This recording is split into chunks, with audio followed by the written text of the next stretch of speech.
Olá, olá, minha gente! Estamos aqui ao vivo da Bahia, uma alegria muito grande. Minha amiga professora Sabrina Dourado, tudo bem? Boa tarde, boa noite, né? Meu irmão querido, Luciano. E aí, tudo jóia com vocês? Tudo em paz, graças a Deus. Boa noite, pessoal. Satisfação estar com vocês na nossa correção. Estamos aqui na expectativa para que você tenha realizado uma excelente prova. Boa noite, gente. Tudo bem? Estamos aqui na expectativa que vocês tenham feito uma excelente prova, com certeza. Estamos juntos nessa correção. E já mando um abraço aí para o André e para o Cris. Passa a palavra para Cris. Cris, como é que estão as coisas aí no Rio? Boa noite, amigos. Boa noite, Legião do Direito Civil. É um grande prazer estar aí com todos vocês aqui nessa transmissão do Portal Exame de Ordem, do Complexo de Ensino Renato Saraiva. E estou aqui muito feliz porque tivemos uma prova bem razoável. Não é isso, Andrezinho? É verdade, Cris. Tudo bem com vocês? A gente ficou aí feliz com a prova bem razoável, né? As respostas, elas daquele padrão bem FGV, a gente sempre vem falando isso ao longo dos exames de ordem, encontram sempre a resposta no texto da lei, ou seja, você que já estava familiarizado aí com o seu VADME, com o Código de Processo Civil, com o Código Civil, você com certeza manjou bem, detonou aí nessa prova. É isso, galera. Vamos então passar para o pessoal de Salvador. Bina e Andrezinho já vão começar a fazer os comentários da primeira da peça processual, da peça prático-profissional. Então, Bina e Andrezinho, aposto junto com Lu e Beto, que estão direto de Salvador. Meninos, eu não estou tendo contato direito com vocês, então estou meio perdido aqui. Veio com a galera lá de Salvador. Andrezinho primeiro, é isso? Ah, então tá, beleza. Eu não estou tendo contato com Salvador, a gente aqui no Rio está com dificuldade de transmissão.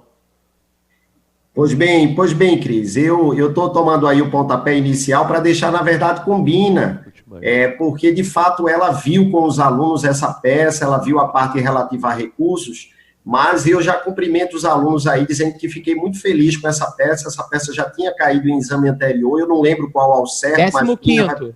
Foi 15º? Foi 15º. Pois bem, então já tivemos aí o segundo recurso especial, por uma questão na qual havia Serafim ajuizado uma ação indenizatória contra uma determinada incorporadora X, pleiteando aí lucros cessantes e danos morais em virtude da demora da entrega de um determinado imóvel. Essa incorporadora, ela apresentou a sua contestação, abriu preliminar de ilegitimidade passiva e se defendeu também no mérito. Mas aí, para surpresa do demandante, o Serafim, o juiz, ele acolheu a preliminar de ilegitimidade passiva, não é? E sentenciou contrariamente ao Serafim, que interpôs o recurso de apelação, já que sentença contra sentença, Bina com certeza viu com a galera aí de todo o Brasil, cabe apelação, essa apelação ela foi para o tribunal, só que lá é que vem as grandes surpresas. O tribunal, ele acabou acatando, digamos assim, a sentença pelos próprios fundamentos, ele manteve a sentença e aí julgou o improvido recurso.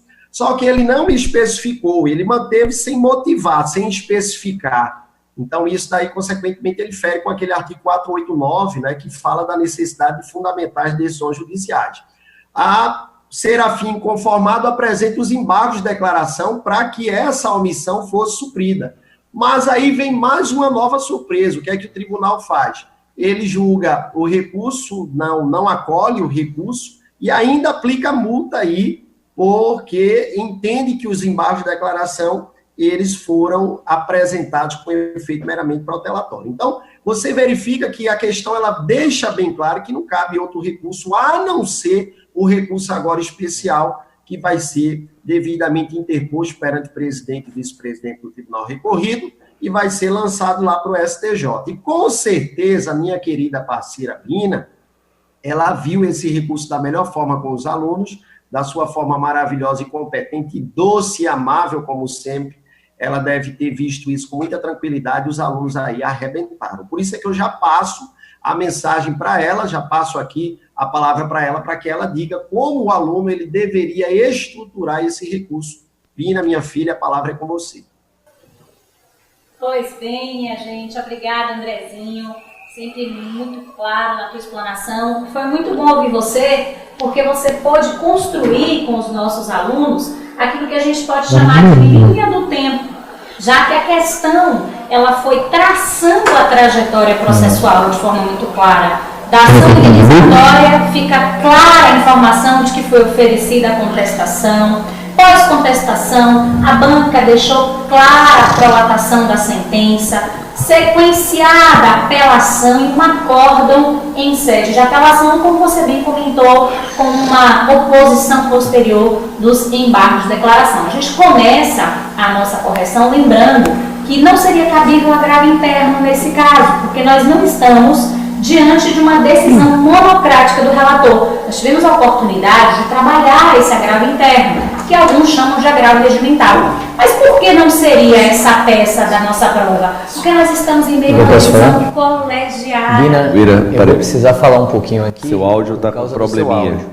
Minha gente, eu vou dando sequência à explanação da professora Bina e ela retoma o que ela estava a dizer, é que a peça deixou de maneira muito clara a linha do tempo, tendo em vista que apresentou, em primeiro lugar, a contestação, depois noticiou a prolação da sentença, logo em seguida noticiou a interposição de apelação civil contra a sentença, logo em seguida noticiou a interposição dos embargos declaratórios deste acórdão que foi proferido e, em arremate, a questão também deixou muito clara que não seriam cabíveis novos embargos de declaração.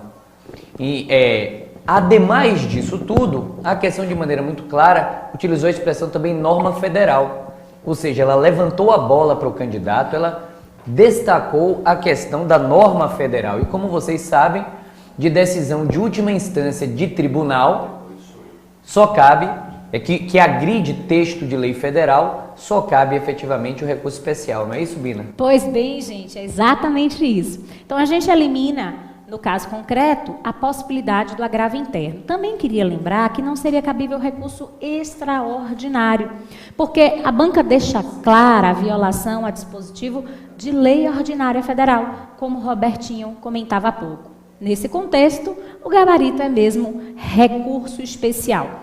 Trabalhemos então um pouquinho da estrutura e do plano de fundo deste recurso especial. O cabimento é constitucional, nós vimos isso em sala. Até comentei que a peça do recurso especial teria sido uma peça marcante nesse exame, na medida em que nós resolvemos o 15º, e na resolução do 15º nós contamos juntos em sala o respectivo prazo, já levando em consideração a disposição do artigo 219 do CPC. Mas para tudo, Sabrina, eu precisava datar este recurso da prova? Não, eu só estou recordando aos nossos alunos que nós trabalhamos tanto em classe como em casa a estrutura do recurso especial. Montamos a dinâmica do que nós chamamos de passo a passo. Vejam só, além da disposição constitucional e da previsão do artigo 105.3, a linha A, nós deveríamos construir o nosso recurso em duas etapas. Uma folha de apresentação e a folha das razões. A apresentação destinada ao presidente do tribunal, onde for aprolatado o acórdão, e as razões, como vimos em sala, já o próprio STJ, que é o órgão que tem a competência para análise do mérito do nosso recurso especial. Estou aqui na torcida para que você tenha lembrado da estrutura da folha de apresentação, tenha sinalizado quem figuraria como recorrente, como recorrido, tenha destacado os requisitos de admissibilidade, pontuando aqui de forma especial a figura do pré-questionamento. Também comentava com Betty Lu que esse exame foi marcante nesse sentido, porque muitos de vocês, professora, você pode dar mais exemplos de pré-questionamento? E a gente sabe que esse é um requisito de admissibilidade próprio para os recursos que são de natureza extraordinária, como é o especial. Seria bacana ter citado as súmulas 5 e 7 do STJ, mas ainda que você não tenha citado, é importante que você tenha sinalizado a oposição dos embargos, para fins de observância do pré-questionamento. A discussão é uma discussão unicamente de direito, na medida em que foram violados dispositivos do próprio Código Civil. Qual seria, até nas redes sociais, essa tem sido uma dúvida muito recorrente, qual seria, na nossa opinião, o miolo dessa peça? Porque você construiu a folha de apresentação, destacou o preenchimento dos requisitos de admissibilidade, fez menção ao contraditório, sinalizou com certeza que o recorrido deveria ser intimado para o oferecimento das contrarrazões, pediu a remessa do seu recurso ao STJ após conhecimento. E lá nas razões, depois de todas as etapas que nós aprendemos, a fundamentação do seu recurso especial, na nossa visão, estaria pautada na violação ao disposto no artigo 402, sim, do Código Civil, assim também os artigos clássicos 186 e 927. Acaso até os meninos queiram fazer algum comentário nesse sentido, essa é a nossa visão quanto à flagrante violação aos dispositivos do Código Civil. Andrezinho também pontuou algo que é de fundamental importância. Antes de nós termos estudado os recursos, lembra que eu dediquei um bloco do nosso curso ao estudo da sentença? Eu trabalhei contigo a ideia de que não só a sentença, como as decisões, em geral, elas perpassam com o CPC de 2015, por um filtro de controle mais exigente do tocante à fundamentação. E a banca ali anunciava que o acórdão tinha sido proferido em flagrante violação a esse dever, que inclusive é um dever estabelecido não só nos termos do 489, quando o CPC ensina o que é que uma decisão não deve contemplar tão somente, para que ela se considere fundamentada, como também a gente pode extrair a regra do artigo 11. Esses são artigos só que ancoram a base de sustentação do teu recurso especial, para que você não fique aí de cabelo em pé, desesperado. Mas, Sabrina, não citamos o 489, 11. Aqui, tão somente, tentando acalmá-los, nós estamos trazendo a base de sustentação que te permitia a construção do recurso especial. Então, essas eram as nossas ideias, as nossas considerações. Eu não vou aqui perder tempo com a estrutura completa da peça. Se vocês tiverem qualquer dúvida, me mandem um direct, conversem com toda a equipe, nós estamos à sua disposição. Eu quero apenas, para passar a palavra para os meninos, lembrá-los que ainda nas suas razões, depois do endereçamento aos ministros do STJ, de fazer um breve resumo daquela situação, com as tuas palavras, sem ter inventado coisa alguma, como te ensinei, de ter trabalhado esses fundamentos. Inclusive, quero somar aqui a possibilidade que a banca faça referência à súmula 37 do STJ, que é aquela súmula que permite a acumulação do pleito relacionado aos danos. Você, nos pedidos, deveria rogar o conhecimento ou admissibilidade, bem como o provimento, para que se pudesse reformar essa decisão, tendo em vista que ela flagrantemente violou os já repetidos artigos do Código Civil de 2002. Caberia ainda, em arremate, para tirar 5, requerer a condenação do recorrido no pagamento de custas e honorários advocatícios. Vimos, ao longo de todas as nossas aulas, que o parágrafo 1º do artigo 85 do CPC de 2015 insere expressamente a possibilidade de fixação dos honorários advocatícios recursais. No mais, era encerrar, e eu espero que você tenha conseguido identificar esse especial e trabalhar dessa estrutura de peça. Eu vou passar, então, imediatamente a palavra para a Lu, para que a gente possa retomar a nossa correção. Fiquem calmos, coração tranquilo. Eu sei que a adrenalina está tomando conta de você, você está também cansado, cansada, e tire da cabeça a ideia de que qualquer falha que você tenha cometido será o suficiente para que você zere, não é verdade, Lu? A sua peça, a sua questão. Com certeza. Olá, gente. Boa noite. Tudo bom? Estou retornando por aqui depois das explanações de Bina e Andrezinho acerca da peça prática profissional. Uma peça bem tranquila, como o Cris nos recordou aí, a segunda oportunidade que ela pinta na prova da FGV. E agora a gente vai dar seguimento, tá? Vamos tratar da nossa questão de número 1, dando continuidade à questão de direitos sucessórios. Antes, fazer breves considerações minhas aí acerca da prova. A prova, como o Bina bem pontuou, eu achei uma prova mais objetiva, né? As respostas às questões poderiam ser respostas mais curtas, porque as questões estavam extremamente direcionadas. Se manteve aí, no particular, aquela dicotomia entre o direito material e o direito processual. Você vai verificar que as questões costumam trabalhar tanto com material como com processual. E o curso, como sempre, teve aí a oportunidade de lidar com a grande extensão do conteúdo das questões, na verdade.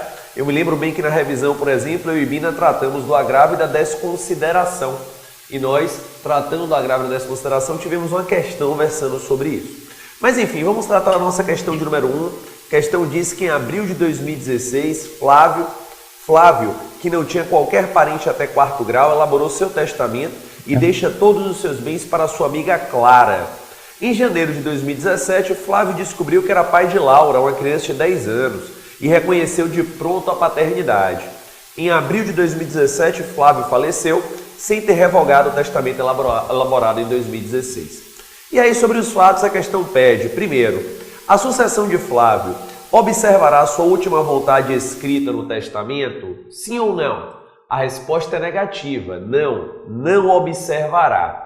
Esta é uma das hipóteses em que o testamento será rompido, tá? Com base no artigo 1973 do Código Civil, haverá o rompimento testamentário, haja vista a descoberta da existência de um herdeiro legítimo necessário. Já a linha B pergunta se o inventário e partilha dos bens de Fábio poderão ser realizados extrajudicialmente. E a resposta é negativa. Não poderá. Afinal de contas, para que eu tenha inventário e partilha extrajudicial, se faz necessário uma série de requisitos. Dentre eles, além da inexistência do testamento, que você até poderia sustentar que inexiste diante do rompimento, mas há ainda a necessidade de não haver interesse de herdeiro incapaz. E perceba que a Laura, ela tinha cerca de 10 anos no momento em que o Flávio faleceu. Se nós temos incapaz, a via necessariamente será judicial. Afinal de contas, nós teremos que ouvir o Ministério Público, né? Tem que dar o parecer como custos legis, o Poder Judiciário tem que analisar esse tema de forma um pouco mais cuidadosa, então não é viável, não é possível que tenhamos aqui essa via extrajudicial. Beleza? Então a questão extremamente tranquila, galera, extremamente tranquila a questão de número 1. Versando sobre direito material e processual, e eu já passo a palavra agora para o nosso amigo, nosso coordenador, Cris Sobral, que vai dar continuidade aí comentando a nossa questão de número 2. É contigo, Cris. Vamos lá então, pessoal, para a questão de número 2 aqui, uma questão que falava de uma negociação entre duas pessoas jurídicas e uma delas deixou de pagar os meses aí de outubro, novembro, dezembro de 2015. E havia o contrato firmado por duas testemunhas, tudo certinho, e acabou que não foi realizado o pagamento da dívida. Foi realizada também uma tentativa de uma penhora online, infrutífera, e aí a questão de número 2 tinha duas opções de indagação. A letra A, que dizia: o que a sociedade empresária Madeira certificada deve alegar para fundamentar a extensão da responsabilidade patrimonial e possibilitar a satisfação do crédito. O tema abordado tanto na parte geral pelo professor Luciano, assim como abordado também por mim na revisão que a gente fez recentemente e nas aulas de direito do consumidor, apesar daqui não termos uma relação civilista, é o tema da desconsideração da personalidade jurídica, que nada mais é do que a suspensão episódica da eficácia do ato constitutivo. Então, o candidato aqui deveria alegar o artigo 50 do Código Civil. E a título de diálogo das fontes, a letra B diz: com base em tal alegação, qual seria a medida processual incidental adequada para se estender à responsabilidade patrimonial e possibilitar a satisfação do crédito? Percebam que, na questão, fora dito que um dos sócios, nos últimos 2 anos, passou a ter um grande acréscimo ao seu patrimônio. Então, como você vai penetrar no patrimônio particular dos sócios, ter a suspensão episódica da eficácia do ato constitutivo, nós temos aqui, na letra B, como gabarito, o incidente de desconsideração da personalidade jurídica. É previsto no CPC de 2015, algo que não havia previsão no CPC de 73. Então, a desconsideração da personalidade jurídica agora ingressa, tá, no CPC de 2015, e aí você teria que fundamentar com base nos artigos 133 e 134 do Código de Processo Civil. Uma questão muito bem abordada, tanto nas aulas de processo, como nas aulas de civil e consumidor. Essa, eu digo, na minha opinião, foi a questão mais tranquila na nossa prova, a questão de número 2. Bom, vamos passar então para Salvador agora, né? Salvador, Beto, vem aí comentando a questão de número 3. Beto, o que você diz aí pra gente? A questão de número 3, Cris, foi uma questão muito fácil, mas a história dela é danada, porque ela conta a história, Cris, de Nivaldo, que casou com Bárbara, só que tinha um sogro, o Ricardão, na história, né? E aí a Bárbara, casada com o Nivaldo em 2008, se afeiçoou pelo sogro. E o que é que a Bárbara fez? Achando que poderia. Ela divorciou do Nivaldo, né? Eles divorciaram, e a Bárbara, então, casou com o Ricardo, com o sogro dela, né? E aí a prova perguntava na letra A se seria juridicamente possível, né? Ou qual a medida que se poderia adotar em decorrência disso. Em primeiro lugar, você deveria recordar do parente por afinidade, do tema do parentesco por afinidade, né? Sogros e sogras são parentes por afinidade. E o artigo 1595, que trata do parentesco por afinidade, em seu parágrafo 2º, ele afirma que não existe ex-sogro, que não existe ex-sogra, ou seja, ele afirma que o parentesco em linha reta não se dissolve com a dissolução do casamento. Significa dizer, portanto, que o Ricardo continuava parente de Bárbara por afinidade, com trocadilho. Bárbara, que era afim do Ricardo, também era parente afim por afinidade de Ricardo. Então ela era impedida de casar com Ricardo por essa situação jurídica. Portanto, o casamento entre Ricardo e Bárbara desrespeitou um impedimento matrimonial, o impedimento previsto no artigo 1521 do Código Civil Brasileiro, inciso 2º. A consequência de um casamento que desrespeita o impedimento é a nulidade absoluta do matrimônio, nos termos também do artigo 1548 do Código Civil. Portanto, e agora já respondendo objetivamente a letra A, qual a medida judicial cabível? Ação declaratória de nulidade do casamento, ação declaratória de nulidade do casamento, com fundamento nos artigos 1521, inciso 2, impedimento, e 1548 do Código Civil, com a nova redação do EPD, né, do Estatuto da Pessoa com Deficiência, que foi atualizada lá. Então essa era a resposta. Ação declaratória de nulidade do matrimônio, e esse é o fundamento, 1521, inciso 2, 1548 do Código Civil. Eu acredito que o avaliador, Cris, não vai falar do 1595, parágrafo 2º, que trata lá da indissolubilidade do parentesco por afinidade em relação aos parentes em linha reta. Eu acredito que isso não vai aparecer. Ok. Agora vamos para a letra B. A letra B, ela já dizia que a hipótese era de litisconsórcio, né? Mas ela lhe perguntava qual era o tipo de litisconsórcio, qual seria a espécie de litisconsórcio entre Bárbara e Nivaldo, entre Bárbara e Ricardo. Ou seja, o ajuizamento da ação por Nivaldo, parte autora da ação declaratória, deveria se dar em face do Nivaldo, em face do Ricardo e em face da Bárbara. Qual é a resposta? Litisconsórcio passivo necessário unitário. Repetindo, litisconsórcio passivo necessário unitário. E qual o fundamento? Artigos 114, que trata do litisconsórcio necessário, e 116, que trata do litisconsórcio unitário do Código de Processo Civil. E por que esse litisconsórcio deveria ser a um só tempo necessário e unitário?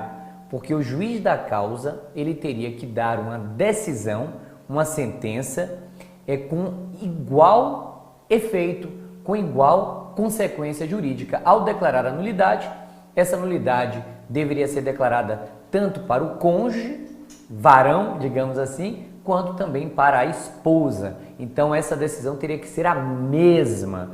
E é necessário porque ambos precisarão estar no polo passivo por uma conta de contraditório, de devido processo legal, de ampla defesa. Então com isso a gente conclui a terceira questão. Espero que você também tenha brilhado nela, fique tranquilo.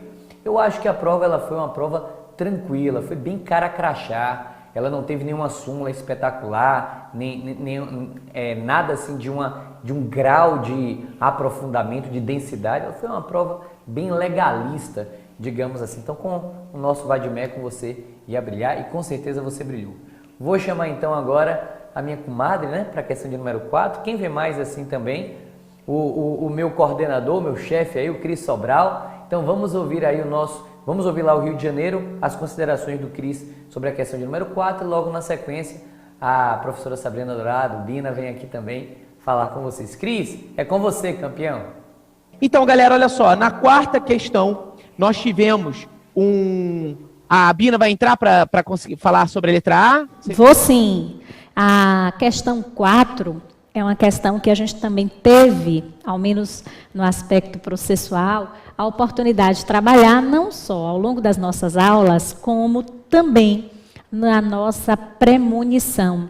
Na nossa aula interativa, nós falamos sobre a hipótese ou hipóteses de cabimento do agravo de instrumento. Para a letra A, portanto, o recurso cabível, Cris, era mesmo o agravo de instrumento, previsto no artigo 1015, e a casuística específica relacionada à intervenção de terceiro, você encontraria, eu espero que você tenha encontrado, no inciso 9 do CPC. Então, o recurso cabível, a banca foi assertiva, agravo de instrumento. Cabimento 1015, hipótese específica, inciso 9 do nosso CPC de 2015. Mas, Sabrina, por que não seria o recurso de apelação? Caros e caras, a apelação é o recurso das sentenças, tanto as terminativas quanto as definitivas, bem verdade, à exceção das sentenças proferidas nos juizados.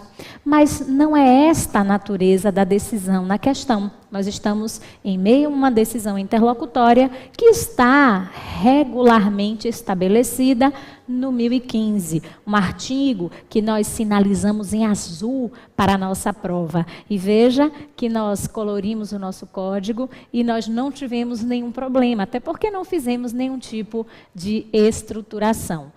Povo querido, o nosso tempo ele vai se esvaindo. Eu vou aqui, mais uma vez, trazer a minha palavra amiga para cada um de vocês. Quero lembrar-lhes... falta a letra B. Antes de me despedir definitivamente, eu já ia me despedindo, Cris, enquanto a gente precisa ainda da correção da letra B. Mas quero lembrar, desde logo, antes de passar a palavra para a Cris, que vocês tenham tranquilidade agora para a prova, que vocês respirem um pouquinho. Eu tenho percebido na rede social que muitos estão angustiados porque não fizeram referência a um requisito de admissibilidade, porque não tocaram no artigo, e nada disso é motivo, Cris. Eu queria até que você falasse um pouquinho mais sobre isso, se você estiver me ouvindo, para que a prova seja zerada. Desapega dessa ideia de que pequenos detalhes, pequenas falhas vão te tirar da sua aprovação. Fala aí, Cris. Opa, vamos lá então, pessoal. Olha aqui, na letra B da questão de número 4, pergunta: além do prejuízo material, quais outros danos a Ana Flávia poderia ter pedido para garantir a maior extensão da sua reparação? Bom, como falado aqui, tinha o dano material, mas ela pode requerer ainda tanto o dano moral como o dano estético. E aí, juntar as súmulas, por exemplo, de número 37, acumulação do dano moral com dano material, e a súmula 387 do STJ, que destaca a acumulação do dano moral com dano estético.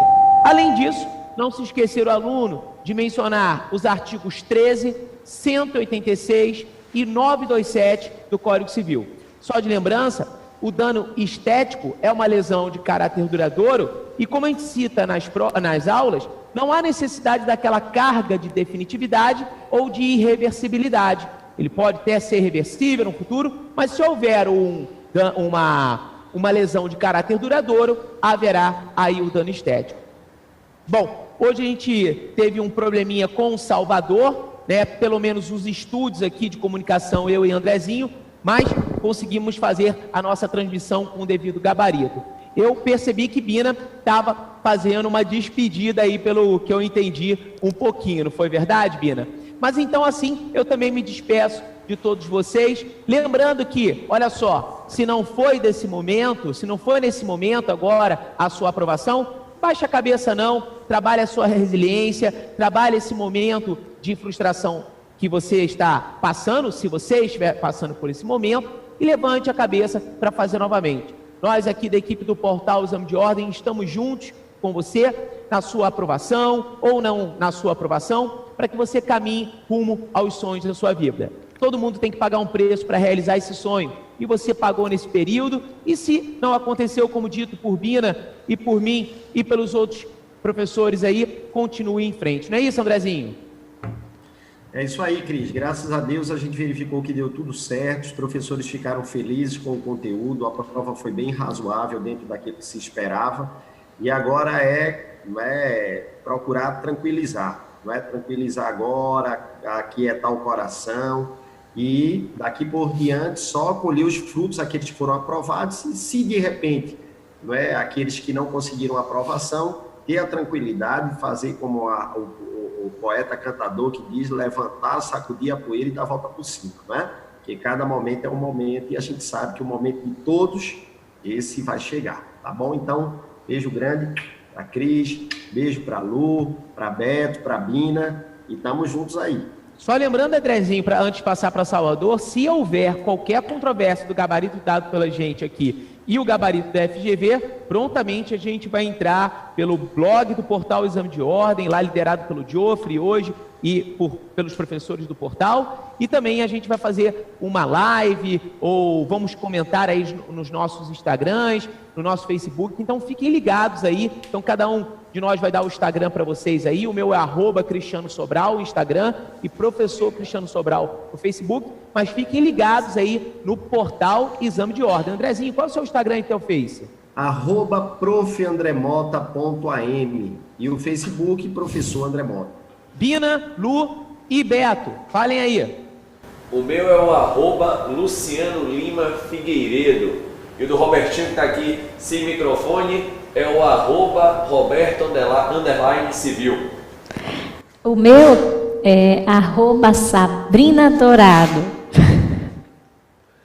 Aproveito também, gente, para já me despedir, eu e o Robertinho, deixar um beijo enorme aqui dos irmãos Figueiredos para você, desejar muita paz nesse momento e me solidarizar com o pessoal lá de Porto Alegre, né? Tivemos notícia do incidente em Porto Alegre, enfim, torcemos para que ninguém tenha se machucado. As primeiras notícias é que não houve nenhum tipo de dano, foi uma questão mais do prédio estrutural, e assim que tivermos notícias acerca da prova, da remarcação da prova, muitas dúvidas ao redor deste assunto, quando a FGV fizer o seu comunicado oficial, vamos também transmitir para vocês, tá bom? Um beijo grande, um abraço e até a próxima.